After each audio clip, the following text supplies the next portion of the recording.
আসসালামু আলাইকুম সবাইকে, কেমন আছেন সবাই? চলে আসলাম আরেকটা ভিডিও নিয়ে। আমি আজকে বানাবো হচ্ছে homemade sandwich and special sandwich. প্রথমেই আমি হচ্ছে পাউরুটির সাইড কেটে নিচ্ছি।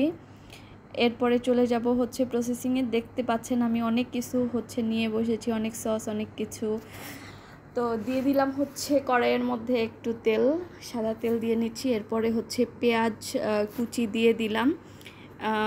এরপরে হচ্ছে পেঁয়াজ কুচি দেওয়ার পরে আমি দিয়ে দিব হচ্ছে কেটে রাখা কাঁচামরিচ কুচি। এরপরে একটু নেড়ে চেড়ে মিশিয়ে নিব। এই যে আমি নিয়েছি হচ্ছে চিকেন কিমা, দিয়ে দিলাম হচ্ছে চিকেন কিমা। এরপরে হচ্ছে চিকেন কিমার সাথে পেঁয়াজ, মরিচ, তেল সুন্দর করে হচ্ছে ঝাঁকানাকা করে মিশিয়ে নিব। দিয়ে দিলাম হচ্ছে ম্যাগি সস, এখন দিব সয়া সস। তারপরে দিব হচ্ছে আমি এটা একটু নেড়ে চেড়ে টমেটো কেচাপ দিয়ে দিচ্ছি। টমেটো কেচাপের পরে আমি এখানে দিয়ে দিব হচ্ছে বারবিকিউ সস, দিয়ে দিলাম বারবিকিউ সস এবং সবগুলোকে খুব সুন্দর করে মিক্স করব। এবং আমি একটু করে স্বাদে ম্যাজিক ব্যবহার করেছি, আপনারা চাইলে না দিলেও না দিতে পারেন। এরপরে হচ্ছে ওই যে পাউরুটির সাইড কেটে রেখেছিলাম সেটাকে কুচি কুচি কুচি করে কেটে এটার সাথে মিশিয়ে নিলাম। কিচ্ছু ফেলানো যাবে না, হ্যাঁ বাদ যাবে না একটি শিশিও। এই যে এরপরে আমি হচ্ছে গাজর কুচি, শসা কুচি এবং হচ্ছে যে জিনিসটা টপিংসগুলো রেডি করেছিলাম তার সাথে একটু মেয়োনেজ অ্যাড করব। এরপরে অ্যাড করব হচ্ছে আমি টমেটো কেচাপ। এরপরে টমেটো কেচাপ অ্যাড করার পরে সবগুলো ইনগ্রেডিয়েন্ট আমি খুব সুন্দর করে মিক্স করব।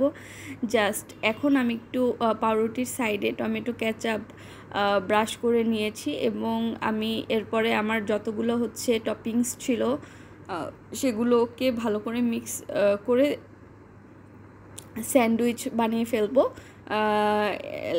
লেয়ার করে নিচ্ছি আমি হচ্ছে পাউরুটির মধ্যে। তো একটা পাউরুটির মধ্যে আরেকটা পাউরুটি উপরে দিয়ে দিব।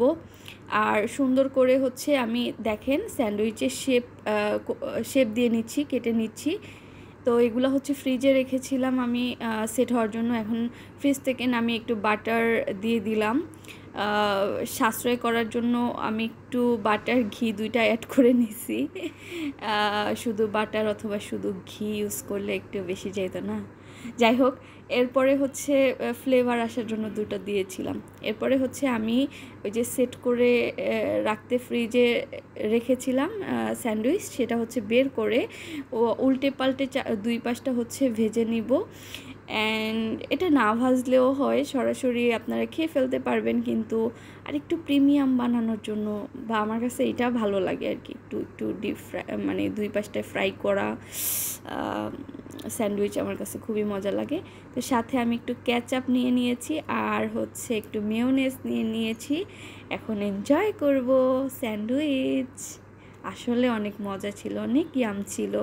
এটা আসলে আপনারা বাসায় বানাবেন, তাহলে দেখবেন খুব মজা পেয়েছেন। Bye bye, টুডুস।